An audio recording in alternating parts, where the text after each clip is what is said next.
Mobile smartphones में इतनी तरक्की हो चुकी है कि ब्रांड्स कोई मौका नहीं छोड़ते जहां पर वो ये बोलना चाहते हैं कि ये जो इसमें कैमरा दिया है ना, ये डीएसएलआर से बेटर है। लेकिन साथ ही साथ जब उनके वो इश्तिहार छपते हैं ना न्यूज़पेपर में, या फिर जब ऑफिशियल लॉन्च से पहले वो कैमरा की गुणगान करते हैं, पता नहीं क्यों कुछ प्लेयर्स ऐसे हैं, कुछ ब्रांड्स ऐसे हैं जो डीएसएलआर से खींचे हुए फोटो दिखा देते हैं और कहते हैं ये मोबाइल से खींचे हुए कैमरा है।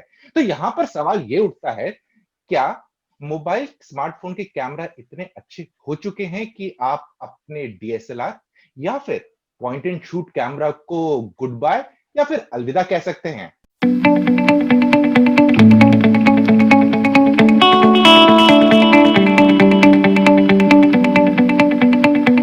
मैं हूं संदीप और आप देख रहे हैं टेक भाई टेक का नया एपिसोड, और मेरे साथ है नंद गोपाल राजन, निमिष दुबे और साथ ही साथ कुणाल। तो चलिए स्टार्ट करते हैं आज का डिस्कशन। सबसे पहला सवाल नंदू आपसे, जो लोग शौकिया तौर पे फोटोग्राफी करते हैं, क्या उन्हें मोबाइल स्मार्टफोन के कैमरा से पैसा वसूल फोटोग्राफी मिल सकती है या उन्हें डीएसएलआर की तरफ रुख करना चाहिए? सो ये जो हॉबी फोटोग्राफी आप कह रहे हो, शौकिया तरफ, इसे आई think that is the word you meant. उससे उसमें भी बहुत ग्रेड्स होते हैं, राइट? क्या आप कुत्ते का फोटो खींचना चाहते हैं, राइट? फिर उसके बाद एक ये होता है कि क्या आप कुत्ते का फोटो ब्लैक एंड व्हाइट में खींचना चाहते हैं।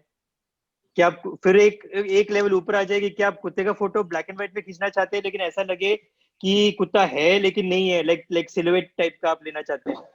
और फोर्थ लेवल वो है कि आपने कुत्ते का फोटो खींचा है लेकिन दुनिया को नहीं लगता है कि आपने कुत्ते का फोटो खींचा है, राइट? ये सारे हॉबी फोटोग्राफी में आएगा, राइट? तब अब उसमें 1 और 2 शायद आप स्मार्टफोन में कर सकते हैं, राइट? लेकिन 3 और 4 शायद के लिए, उसके लिए आपको थोड़ा सा हाई लेवल कैमरा चाहिए होगा। एक सिंपल चीज मैं आई थिंक एक्सप्लेन करना चाहता हूँ कि I think that is the basic thing where we have to discuss this, right? कि क्या स्मार्टफोन कैमरा एक डीएसएलआर कैमरा के पास जा सकता है, राइट? नाउ आप ये देखिए, ये स्मार्टफोन कैमरा का सेंसर है, बेस्ट स्मार्टफोन कैमरा का ये सेंसर है, राइट? नाउ डीएसएलआर कैमरा का सेंसर है ये, तो आपका गेम वहां से शुरू होता है, राइट? तो ये एक 1/10 साइज लिटरली होता है स्मार्टफोन। सो उसी में आपको बहुत सारा इश्यूज आना शुरू हो जाएगा, राइट? नाउ एक दूसरा चीज होता है सेंसर से लेके लेंस का जो रेशियो होता है, कि वो स्पेसिंग जो है, आपको कैमरा बम्प भी इसीलिए दिखता है, लेकिन आपको डीएसएलआर में भी लेंस इतना क्रंच्ड क्यों नहीं होता है, क्योंकि वो एक स्पेसिंग का एक इश्यू होता है उसमें। सो वो ये कुछ चीजें हैं, लेकिन at the end of the day you cannot replace a DSLR with a camera, a smartphone camera. But we have to understand that most people just want to take photographs. They want to record memories. उसके लिए smartphone cameras are more than enough, and they are much more capable than point and shoot cameras were some time back. Right right. So Nimish, इससे अगला सवाल ये उठता है, अगर आपको अपने कुछ पल को कैमरा में कैद करने हैं, कुछ पल बस कैद कैद करने हैं, तो स्मार्टफोन आपका बेस्ट डिवाइस हो सकता है, या फिर उसमें भी फिर पलों की डेफिनेशन हो सकती है कि ये एक ऐतिहासिक पल बनाना है, ये एक ऐसा पल बनाना है जिसमें आप शायद आपका प्रोफेशन बन जाए आगे। तो आपको क्या लगता है? अगर आप चाहें तो डीएसएलआर से अच्छी फोटोग्राफ ले सकते हैं, अगर आप चाहें स्मार्टफोन से भी अच्छी फोटोग्राफ ले सकते हैं। अगर आप जैसे चाहते हैं बहुत ज्यादा कैजुअल फोटोग्राफी करते हैं, ऐसी फोटोग्राफी करते हैं कि हमने अभी फोटो खींची, तुरंत अपलोड करनी है, तुरंत उसे एडिट करना है, तो इन मामलों में स्मार्टफोन जो होता है वो ज्यादा चपल होता है, क्योंकि उसमें जो फंक्शनैलिटीज होती हैं वो ज्यादा होती है, वाईफाई है, नेटवर्क कनेक्टिविटी है। डीएसएलआर पे आप फोटो अच्छी खींच सकते हैं, लेकिन आप उस पर जैसे एडिट करना है कर सकते हैं, लेकिन मुश्किल होता है क्योंकि ज्यादा बड़ा होता है, ले जाने में थोड़ी इनकन्वीनियंस होती है। और एक खास बात जो कई लोग भूल जाते हैं जब वो डीएसएलआर और स्मार्टफोन को कंपेयर करते हैं, लोग कहते हैं डीएसएलआर क्वालिटी। देखिए, डीएसएलआर क्वालिटी कोई एक चीज नहीं है। वो डीएसएलआर सबसे मॉड्यूलर डिवाइस जो है हमारे पास गैजेट है, शायद मेन स्ट्रीम गैजेट्स में अकेली इतनी मॉड्यूलर डिवाइस शायद कोई और नहीं है कि इसमें आप अलग अलग लेंसेज जोड़ सकते हैं। आप जिस लेंस को जोड़ रहे हैं उसके अकॉर्डिंग क्वालिटी बदलेगी। तो डीएसएलआर क्वालिटी एक कोई स्टैंडर्ड स्टेबल चीज नहीं है। ये चीज आप स्मार्टफोन में नहीं कर सकते। स्मार्टफोन में आप चाहे तो छोटी छोटी मैग्नीफाइंग लेंसेज लगा सकते हैं, लेकिन जिस लेवल का स्पेशलाइजेशन आपको डीएसएलआर फोटोग्राफी से मिलेगा वो आपको स्मार्टफोन से नहीं मिल सकता, और इस बात को इन लोगों को मान लेना चाहिए। हाँ, ये बहुत अच्छी फोटोग्राफ खींच सकता है, ये आपके फेसबुक, सोशल नेटवर्किंग, बेसिक चक्कर में क्यों पड़ रहे हैं? वो अलग चीज करता है, आप अलग चीज करते हैं। बिल्कुल बिल्कुल संदीप, बिल्कुल। संदीप एक चीज मैं बोलना चाहता हूँ, जो निमिष हम्म, कह रहा है बिल्कुल सही है, लेकिन उसको एक और चीज है कि आप कह रहे हो कि आपकी जिंदगी के पल आप मतलब उसको रिकॉर्ड करना चाहते हो, तो उसमें एक इंपॉर्टेंट चीज ये है कि स्मार्टफोन हमेशा आपके पास होता है, डीएसएलआर मतलब बहुत रेयरली होता है। अगर एक प्री डिफाइंड इवेंट है, जैसे किसी का शादी है या जो भी है उस टाइप का इवेंट है, तब आप डीएसएलआर लेके जाते हो। लेकिन आपके सामने कुछ हो जाता है तब डीएसएलआर नहीं होता है आपके हाथ में, लेकिन आपके पास मोस्ट प्रोबेबली स्मार्टफोन होगा। So and that has changed how how things are recorded, what photography stood for, right? So I think that is also very important. बिल्कुल। कुणाल, यहाँ पर अगला सवाल ये उठता है कि अगर हम देखें कि मोबाइल, जैसे नंदू कह रहे थे, कि एक ऐसी डिवाइस है कि जब भी आपके पास हमेशा रहेगी और कोई भी चीज घटित हो रही है और आपको उसको कैप्चर करना है तो तुरंत अपनी जेब से निकालिए और कैप्चर कर लीजिए। जब ब्रांड्स की बात कर रहे हैं, जो स्मार्टफोन ब्रांड्स हैं, उनको इसकी क्या जरूरत पड़ती है कि वो, जब भी बहुत सारे ब्रांड्स ऐसे हैं जब कैमरा की बात करते हैं अपने स्मार्टफोन्स की, बोलते कुछ और हैं और फिर जब लोग उस पे इन्वेस्टिगेट करते हैं तो पता लगता है ये शॉट डीएसएलआर से खींचे हुए हैं। आपको क्या लगता है ऐसा क्यों करते हैं ब्रांड्स? आई थिंक अगेन हम जिस इस पे काफी बात करते हैं, अगेन घूम फिर के वही मार्केटिंग वाली बात आ जाती है कि कैसे आप किसी चीज को मार्केट कर सकते हैं। जैसे निमिष कह रहे थे कि डीएसएलआर क्वालिटी कोई एक चीज नहीं है, लेकिन लोगों के दिमाग में फिर भी डीएसएलआर क्वालिटी जो है वो कुछ चीज को रिप्रेजेंट करती है। कि जब हम बोलते हैं डीएसएलआर क्वालिटी तो लोगों के दिमाग में एक लिटरली एक पिक्चर आती है कि क्या क्वालिटी की होगी, क्या किस टाइप की वो पिक्चर होगी। तो अगर अब कोई भी कैमरा फोन हो आपकी आज की तारीख में 10,000 के फोन भी जो वो क्लेम करते हैं कि हम बहुत अच्छी फोटो खींच सकते हैं। और लेकिन अगर आप आज से 5 साल 6 साल पहले जो फोटो खींच सकते थे आप, मे बी शायद आईफोन जो आज से 5-6 साल पहले खींच पाता होगा, वो आज की तारीख में बजट स्मार्टफोन उस क्वालिटी की पिक्चर खींच लेते हैं। तो काफी हम लोग पिछले 5-6 साल में हमने काफी तरक्की कर ली है इस मामले में। लेकिन आज की तारीख में भी जो सबसे ज्यादा डिफरेंस है, अगर आप एक 10,000 के फोन के और एक आईफोन के या एक 60,000 का जो सबसे महंगा सैमसंग फोन है उसकी बात करते हैं, तो अगर सबसे ज्यादा अंतर किसी चीज में है तो है कैमरा क्वालिटी में। लेकिन परफॉर्मेंस आज की तारीख में आपको 10,000 के फोन से भी उतनी अच्छी मिल जाएगी कि आपको अगर ब्राउज करना है, आपको छोटे मोटे गेम खेलने हैं, कोई प्रॉब्लम नहीं होगी। लेकिन सबसे बड़ा डिफरेंस आज की तारीख में फिर भी कैमरा क्वालिटी है। तो आई थिंक यही, अगर आप ऐसे यूजर हैं जो कि उसके बारे में कदर करते हैं कि कैमरा क्वालिटी अच्छी हो, तो आपकी आज की तारीख में आपको फिर थोड़ा पैसा खर्च करना पड़ेगा। एंड जैसा जो नंदू अभी बोल रहे थे कि जो सबसे बड़ा डिफरेंस है, आई थिंक जो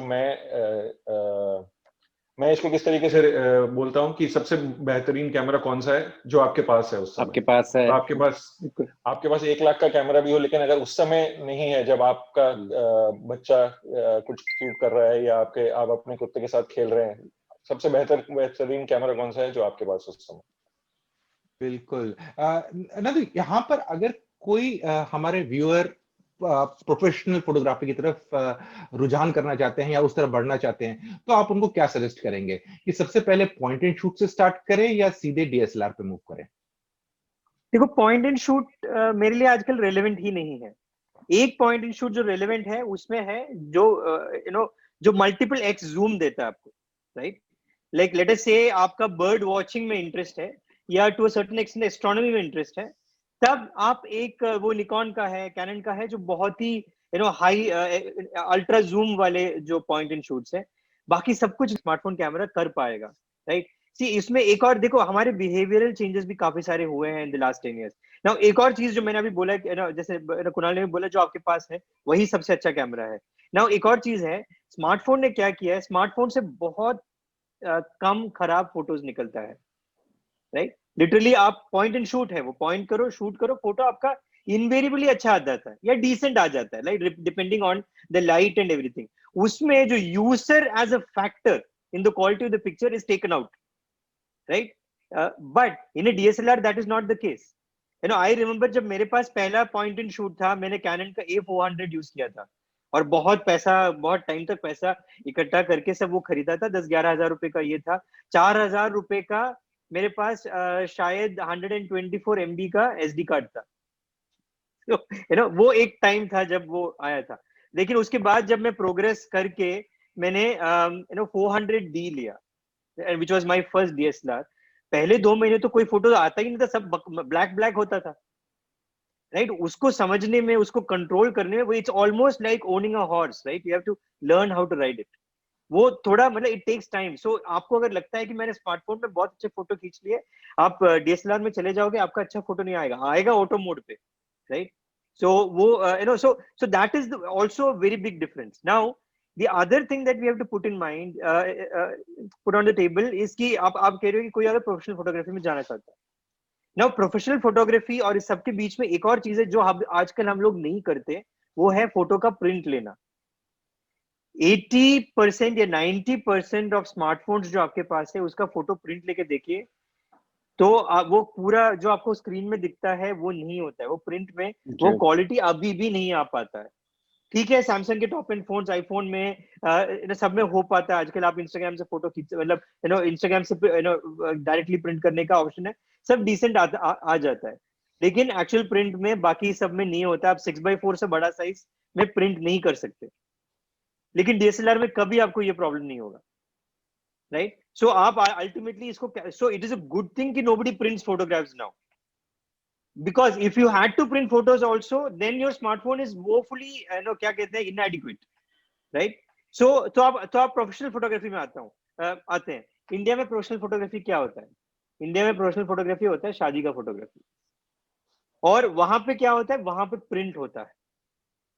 अल्टीमेटली आप उसको एक एल्बम तो बना ही लोगे, डिपेंडिंग ऑन आपका बजट कितना। आजकल बहुत एक्सपेंसिव हो गया है। मैंने अपने शादी का पूरा ये 2,000 रुपए में करवाया था। मैंने शादी बहुत साल पहले किया था, बट 2,000 रुपए में करवाया था। वो मेरे लाइफ के one of the biggest achievements है।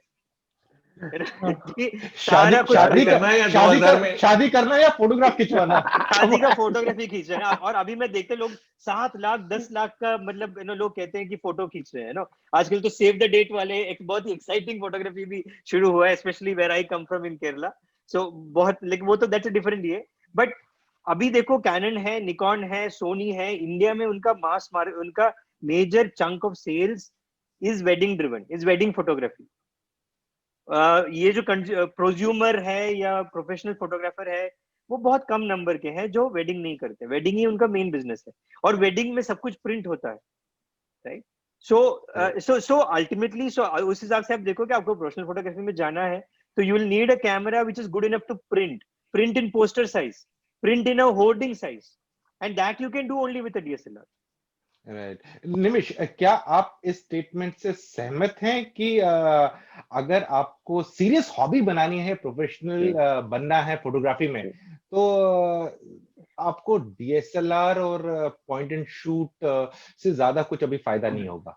DSLR से तो जरूर सीरियस फोटोग्राफी करनी है तो देखिए, आनंद गोपाल ने एकदम शुरू में जो बात कही थी, कैमरा सेंसर की बात कही थी कि एक फोन में इतना बड़ा सेंसर है, जबकि एक्चुअली आपके कैमरे में इतना बड़ा सेंसर है।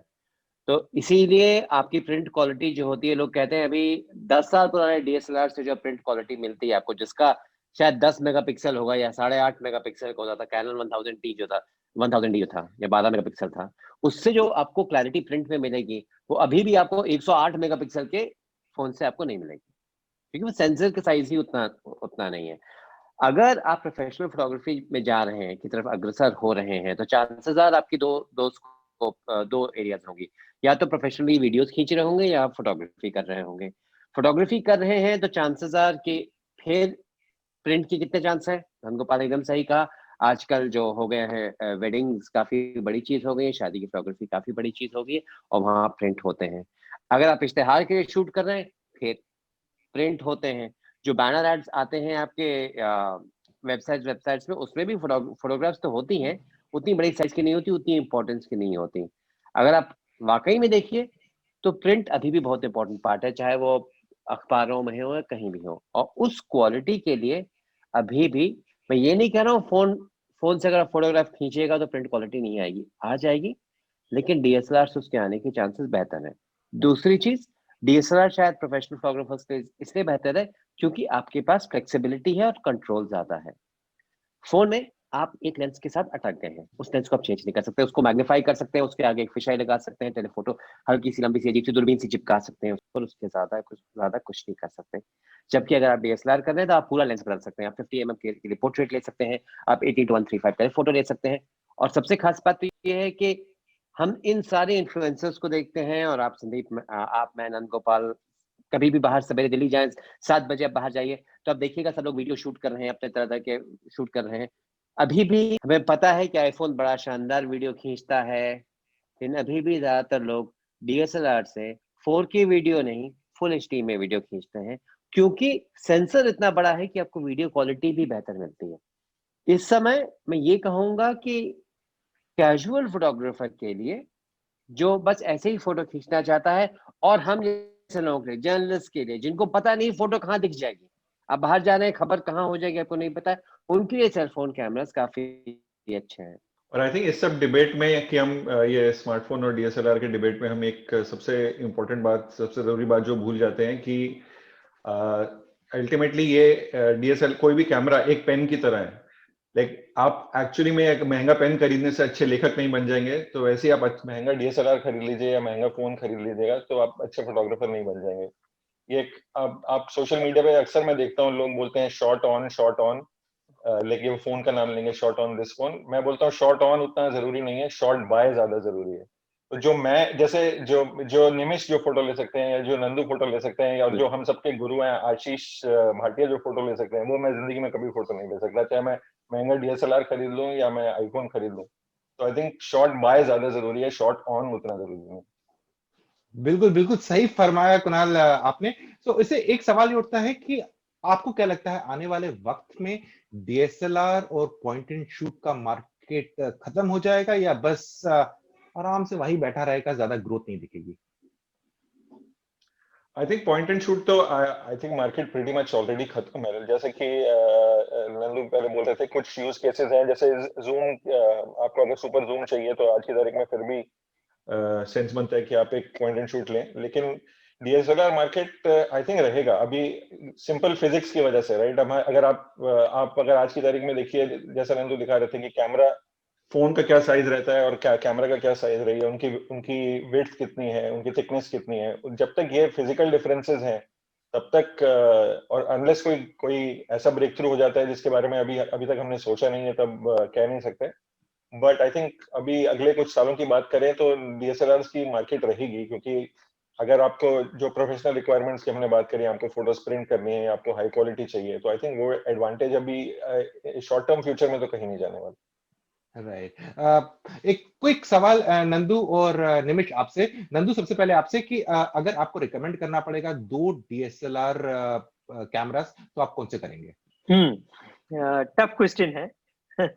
देखो इसमें संदीप एक पॉइंट आई थिंक थोड़ा सा हमें ये इम्पोर्टेंट है। देखो ये जो चैलेंज हम बोल रहे हैं कि डीएसएलआर को आप स्मार्टफोन से रिप्लेस नहीं कर सकते, लेकिन कैमरा इंडस्ट्री ओवरऑल स्मार्टफोन से चैलेंज्ड है। मतलब इनफैक्ट दे आर फियरिंग, और उनका एक सेगमेंट तो कंप्लीटली वाइप आउट हो गया, like point and shoot now. तो डीएसएलआर भी इवॉल्व कर चुके हैं। सो डीएसएलआर में कनेक्टिविटी आ चुका है, राइट। सो डीएसएलआर से आप बहुत कुछ कर सकते हो। अभी अब अगर आप चाहिए तो बहुत सारे डीएसएलआर ऐसे हैं जिससे आप शूट करके इमीडिएटली सोशल मीडिया पे शेयर कर सकते हो या अपने फोन में मूव कर सकते हो। So they are connected devices, so they have taken up the challenge and evolve. सो ये एक बहुत बड़ा इंपॉर्टेंट फैक्टर है, राइट।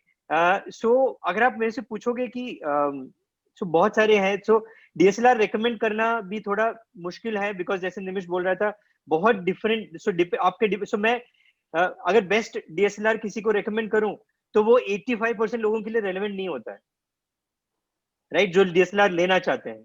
सो वो एक थोड़ा सा यूज केस बेस्ड होगा। बट देखो अभी 3 मेजर प्लेयर्स है मार्केट में, राइट। पहले 2 होता था, कैनन निकॉन के बीच में फाइट होता था, और बीच में बाकी फुजी फिल्म और सब बाहर से घूमते थे ऐसे, राइट। अभी ये 3 pronged हो गया है, और जो लेटेस्ट इनकम्बेंट है वो थोड़ा स्ट्रॉन्ग होते जा रहा है, और वो है सोनी। आप देखोगे, हिस्टोरिकली देखोगे, Sony is one of the first camera companies in the world, right. Now Sony ने कंप्लीटली, अब सोनी का कैमरा क्या है, वो मिररलेस कैमरास को लेके आए थे। उस पॉइंट तक मिररलेस एक फ्रिंज था जो फुजी फिल्म करता था, और कुछ और ब्रांड्स ऐसे करते थे, लेकिन सोनी ने काफी मिररलेस को मेन स्ट्रीम बना दिया है। अब इसका इम्पैक्ट ये हुआ है कि निकॉन और कैनन दोनों भी मिररलेस कैमरास में आ रहा है। अब मिररलेस में यहाँ आने पर से यहाँ पर हाँ, मैं पूछना चाहूंगा कि आपने सिंस मिररलेस का नाम ले ही दिया, तो हाँ, मिररलेस और मिरर वाले कैमरा में डिफरेंस क्या होती है? कंज्यूमर्स को अगर हम समझाएं तो कैसे समझाएं? बहुत सिंपल तरीके से समझाए तो शायद निमिष मुझे करेक्ट भी करेगा ये। नहीं, सो लेट अस से कि जो पुराना डीएसएलआर था वो एसएलआर कैमरा का ही डिजिटल वर्जन था। तो उसमें एक मैकेनिकल शटर और एक फंक्शन होता था उसमें, जो मिरर खुलता है नीचे जाता है, राइट। अभी इसमें मिरर नहीं है, एक इलेक्ट्रॉनिक सेंसर होता है जो नए वाले कैमरास में। उससे दो चीजें हैं, सिंस ये मैकेनिकल फंक्शन करने की जरूरत नहीं है तो आप बिकॉज ऑफ दैट आप कैमरा थोड़ा कॉम्पैक्ट बना सकते हो। और दूसरा, सिंस ये एक्चुअल लाइट को ऑगमेंट कर सकता है क्योंकि सेंसर ही इलेक्ट्रॉनिक है, right, not on actual mirror, ये लाइट सेंसिटिविटी इसका बेटर होता है लो लाइट में। आप इनफैक्ट आप कंप्लीट डार्कनेस में आप फोटो खींच सकते हो जिसमें आप सब्जेक्ट देख सकते हो, बिकॉज उसमें आईएसओ जो है वो मतलब 1 लाख 1,28,000 उस लेवल पे जा सकता है। So depending on your use आपको एक तो बजट के हिसाब से आपको लेना चाहिए। अगेन जैसे निमिष बोल रहा था, एक्सट्रीमली मॉड्यूलर चीज है। तो बेसिकली आप एक बेसिक कैमरा लेके और उसके साथ आप एक बेसिक लेंस ले लीजिए जो 1855 होता है मोस्ट कैनन के साथ और निकॉन के साथ, आप वो ले लीजिए, वहां से शुरू कीजिए। फिर अगर आप बेटर कर रहे हो तो लेंस ऐड करते जाइए। जब आप बहुत अच्छे लेंस के लेवल पे पहुंचोगे तब उस लेंस की मैचिंग एक बेटर बॉडी ले लीजिए। ये थोड़ा सा ऐसे मिक्स एंड मैच करके आप चलते जाओगे। तो मेरे पास 3 या 4 कैमरा है जो over a period of time मैंने ऐसे इवॉल्व करके मेरे पास वो बन गया। I think most people do like that. बिल्कुल, जैसे कि आप जब भी कोई नई गाड़ी खरीदते हैं तो सीधे मर्सिडीज में जंप नहीं कर लीजिए। पहले गाड़ी सीखने के लिए किसी और की गाड़ी पे अपना हाथ आजमाइए, ताकि खरोच वरोच भी लगे ना तो दुख ना हो, और उसके बाद हाँ धीरे धीरे करके जब तक आपका कंट्रोल अच्छा ना हो जाए संदीप, तब तक बड़ी गाड़ी में मत जाइए। यहाँ पे आप सही कह रहे हो। बीएमडब्ल्यू, मैं बीएमडब्ल्यू की बात करूंगा। बीएमडब्ल्यू का इतना एक्सीडेंट क्यों होता है? क्योंकि वो 1 से 100 तक जाता है 10 सेकंड में। लेकिन आप एम्बेसडर की तरह एक्सीलेटर दे दिया तो गाड़ी तो चल पड़ेगी, राइट। तो वही हाल हो जाएगा आपका अगर सीधे आप जैसे मार्क 3 डीएसएलआर कैनन का खरीदोगे तो। निमिष, यहाँ पर अगर आपकी तरफ से एडवाइस आएगी, अगर कोई डीएसएलआर लेना चाहता है, दिमाग में कौन से 3 या 4 चीजें हैं जो एक यूजर को रखनी चाहिए? सीधी बात है, अगर आप शुरू में एकदम शुरुआत कर रहे हैं डीएसएलआर में, तो मैं कहूंगा सबसे पहली चीज तो आप इस बात का ध्यान रखें कि ऐसा ब्रांड लें जिसमें आपको लेंसेज काफी मिले और सपोर्ट काफी अच्छा मिले, क्योंकि आप अभी शुरू कर रहे हैं। कई लोग जो होते हैं वो शुरुआत में चाहते हैं कि हम लोग बहुत एडवांस्ड सिस्टम ले लें, वो उचित नहीं होता। अगर एक्चुअली आप देखिए तो ज्यादातर प्रेस कॉन्फ्रेंस में भी हमारे कई कलीग जाते हैं, अब तो कई दिनों से प्रेस कॉन्फ्रेंस हुई ही नहीं है, लेकिन जब जाते हैं तो हमारे काफी सीनियर फोटोग्राफर सब देखिएगा वो 7-8 साल पुराने डीएसएलआर अभी भी यूज कर रहे हैं। तो रंगोपाल सही कह रहे थे, मॉड्यूलर डिवाइस है। आप एक स्टेबल डीएसएलआर ले लीजिए, ऐसा डीएसएलआर लीजिए जिसका जो एक्चुअली मैं कहूंगा अगर हेडफोन्स की तरह अगर थोड़ा पुराना भी ले लीजिए तो कोई हरज नहीं है, क्योंकि सब लोगों को पता होगा इसमें क्या सही है क्या गलत है, कैसे काम होता है। सर्विस और सपोर्ट पे ध्यान दीजिए। लेंस लेंस सपोर्ट पे देखिए, उस पे आपको लेंस मिलती हैं, कितने दाम की मिलती है, कितने लोग उस लेंस को बनाते हैं। जैसे कई थर्ड पार्टी लोग भी होते हैं, जैसे टैमरॉन होता है, वो लेंस बनाता है। तो आप देखिए कि एस्टैब्लिश ब्रांड हो, वेल नोन ब्रांड हो, जिसके चारों तरफ काफी अच्छा सपोर्ट सिस्टम हो, काफी लेंसेज हो। तीसरा डिपेंड करता है, काफी इंपॉर्टेंट हम लोग ध्यान नहीं देते हैं इंटरफेस पे। आप कितना कंफर्टेबल है, आपको टच स्क्रीन चाहिए या आपको बटन दबाने की आदत है। आजकल टच स्क्रीन ज्यादातर होते जा रहे हैं कैमरे, लेकिन कुछ लोगों को अभी भी संभालने में प्रॉब्लम होती है। तो जैसे आप पुराने डीएसएलआर को देखिएगा, कैनन, पुराने ब्रांड्स को मैं कहूंगा कैनन और निकॉन को, तो वो टच स्क्रीन पे भी फंक्शन देते हैं और बटन पे भी फंक्शन देते हैं। जबकि सोनी जैसा ब्रांड है, फूजी जैसा ब्रांड है, वो कहेगा नहीं, जो आपको ज्यादा टच स्क्रीन से ही इस्तेमाल करना पड़ेगा। वो आप देख लीजिए। आपको व्यू फाइंडर की जरूरत है या नहीं। कई लोग क्योंकि उनको फोन से फोटो खींचने की आदत हो चुकी है, तो वो ऐसे होल्ड करके यहाँ स्क्रीन पे देख के फोटो खींच सकते हैं। कई लोगों को आंख पे गड़ा के खींचने की आदत होती है, तो आपके पास तो व्यू फाइंडर आपको मिल रहा है या नहीं, वो देख लीजिए। और सबसे बड़ी बात तो ये ध्यान रखिए कि आप इन फोटोज को किस चीज पे निकालेंगे, उसके साथ आपकी कनेक्टिविटी है या नहीं। क्या वो डीएसएलआर आपके कैमरे, आपके फोन के साथ काम कर सकता है, आपके लैपटॉप के साथ काम कर सकता है, और कैसे कर सकता है? वाईफाई है या वायर लगाना पड़ेगा, ब्लूटूथ काम करेगा या नहीं करेगा, बस इतना सब काफी। और खैर बजट तो बजट होती है। जी बिल्कुल बिल्कुल। और खासकर कैमरा के संदर्भ में बात करें तो जो कैमरा कंपनीज हैं वो आप ये समझ लीजिए कि जैसे सैमसंग हो गया और एप्पल हो गया, दोनों के पोर्ट्स जैसे अलग होते हैं ना, चार्जिंग के लिए आपको अलग अलग मिलता है, आप एप्पल वाला इसमें यूज नहीं कर सकते। इस चीज का ध्यान रखिएगा कि आप अपना बजट प्लान करके रखिएगा, क्योंकि जो लेंसेज आप कैनन में यूज करेंगे जरूरी नहीं है आप निकॉन में यूज कर सकते हैं। इंटर ऑपरेटेबल लेंसेज नहीं होते हैं। बजट पे काफी ध्यान रखिएगा और लंबा सोचिएगा कि मुझे क्या करना है, कब तक क्या करना है, मुझे वाइल्ड लाइफ फोटोग्राफी करनी है, मुझे टेलीफोटो चाहिए, या फिर मुझे मैक्रो शॉट्स करने। प्लान जरूर करिएगा, क्योंकि एक बार बॉडी ले ली तो थोड़े टाइम तक तो रिश्ता आपका उससे रहेगा, लंबा रिश्ता चलेगा। तो वो जल्दी से डाइवोर्स की स्थिति ना आ जाए उस बॉडी से। तो इसलिए थोड़ा सा रिसर्च और थोड़ा सा समझ बूझ के कि आपकी रिक्वायरमेंट क्या है। तो फ्रेंड्स बस इतना ही आज के इस वीडियो में। जल्दी मिलते हैं एक और नए वीडियो में, तब तक के लिए आप अपना ख्याल रखिएगा और जो भी सवाल है आपके कमेंट सेक्शन में लिख दीजिएगा, कोशिश करेंगे कि उनका जवाब आप तक जल्दी पहुंचे।